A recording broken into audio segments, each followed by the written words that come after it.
I was really pleased with obviously our defensive effort tonight was really good. I mean, you could tell that the guys put in a lot of work since we got back. And I think you've seen it since we played December 9th. I think our defense has been really good. In the 6 halves we've played, 5 of them have been really good defensively, really good. And so I'm really pleased with how the guys are playing on that end of the floor. Obviously, we can become better offensively. I thought we did a great job on one tonight. Like he's the 4th leading scorer in the country. We kept him off the free throw line. We made all his shots tough. And I thought Kimahri is his best game since he's been here. He's not going to read stuff in the box score that says, man, he should be sitting here tonight. But he was the key to came in the first half and got us going, played terrific defense, and got other shots that maybe didn't lead to a basket, but got the ball in the right spot, pushed it in transition, multiple steals. Just was a spark plug and guarded the best he's guarded. The guy that I recruited was really aggressive, and I thought was fun to watch him play. I think he had a lot of fun tonight for the first time in a while, if you ask him. But it's fun for me to watch him. So we're going to call this the 4-for-4 game. I mentioned that off camera. Yep. You had the 4 points, 4 assists, 4 steals, and then you mentioned 4th leading scorer in the country in Jordan Johnson, holding him to 4 from 16 for the field. Talk about the defensive pressure that you guys had on the game tonight. Like Coach said, he recruited me here to, be that type of guy on offense and defense, just being aggressive. And Coach held me and AJ accountable. Like, this dude is good. This dude is top 4, like you said, 4th in the country in scoring. Like, if he doesn't get off, we will win this game. And going into this game, I knew that. So it was a big challenge for me guarding him, and I just accepted the challenge. And I just knew if he didn't get off and if he didn't score, he didn't have a good game, that we really had a good chance to win this game. So going into the game, we had a defensive plan on him, and we just executed it very well. Buckets. Coach, I want to talk to you about the offensive end a little bit. The post play tonight, you guys had 48 points in the paint against a team that's got some relatively good size. What did you think about the game that you got from guys like Stone and Southwick and Nana and some of those guys? Yeah, I thought we took advantage of some mismatches, especially late in the second half when the game went from 9, 10, or 11 to in the 20s, where our big guys took advantage of some mismatches inside, and the guards did a great job of getting them the ball. Because we really didn't have much going in the first half, really, for the first 13 minutes for sure. And I think we outscored them something like 67 to 33, I think, the last 27 minutes, if my Oklahoma math is close to being right, but which is pretty good. And 67 points in 27 minutes is pretty good, and especially as many times we turn the ball over. But we're efficient. We have size to dominate inside, and especially when you're not shooting a 3 like we weren't shooting it tonight, and which we've done a lot of shooting here lately. But we need that, and those guys need to score points. I was also going to ask you about that, the shooting. Obviously, the first half, you shot at 40% in the first half, but didn't make any threes in the first half. And Latrell, one of the better three-point shooters. We just had 3 guys shoot them. They guard us really tough. We didn't create many shots for each other. And, guys may say they got dead legs because we practiced too much, So that's probably what they're saying. But, it's the big picture, I thought we were good enough to win this game. I hoped we were. And it's not about winning a game. It's about trying to win in March. And so that when they say they got dead legs, I think they need to get in better shape, when they're tired. Specifically, I wanted to ask you about Latrell. You guys were down, I think, 15-4 early on in the game, and then Latrell was kind of I felt like at least he was kind of the spark plug offensively there for a minute. Didn't have the 3-ball tonight, but was able to create his shot in other ways, get to the rim and drew some fouls and got to the free throw line. Just talk about, he had a pretty good first half. He did. Latrell was solid, came in the second or third time he came in. I thought what got us going buckets, really, to be honest, Kimo had a finish at the rim, but he had an unbelievable screen on out of bounds play that kind of broke the basket open for us. Obviously it was really early in the game, but we couldn't get one to go in. We either turn it over or couldn't make a shot. And they were running out of bounds play, and Kimo selflessly sets a great back screen on an out of bounds play. Clayton gets a layup, and everybody kind of exhales in the building because the building was pretty tight then. And we didn't know if we were ever going to score again. I know I certainly didn't. But he makes a great play that doesn't show up in the box score, right?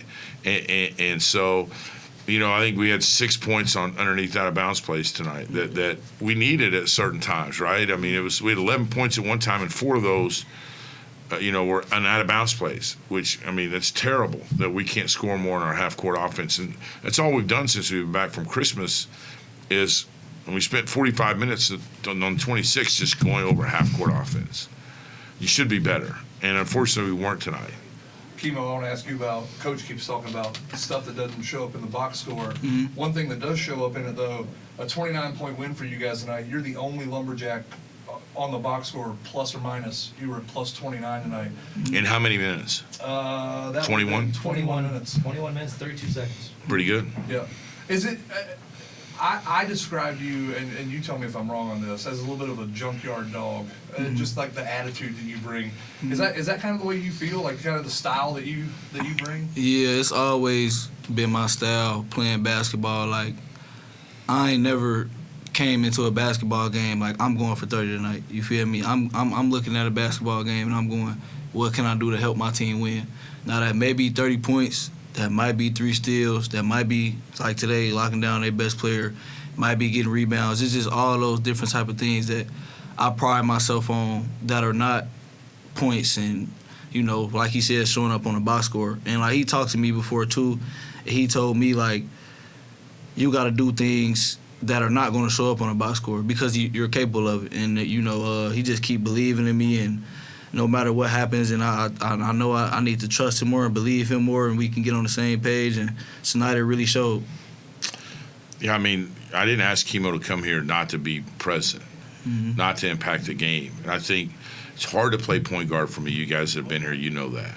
And it takes time to get adjusted. And I think anytime you struggle, you start to question everything, especially a new player, right? And I think Kimo's gone through some of that. And so it's great to watch him go fight through some adversity. Played well early in the year, kind of gone through some adversity here like our team has. But if we don't get good guard play, we're not winning. We need Kimo. And Kimo and I spent some time together during Christmas break. And so it was good. I mean, I think it was good to kind of level out and hear each other talk and set some expectations. And hopefully we'll continue to meet each other and he can raise past where I think he can be. I think he started the game kind of being passive. Would you agree? Yeah. And I think they got his competitive juices going to be who he's capable of being. And we need him to be the All-American that we signed him to become.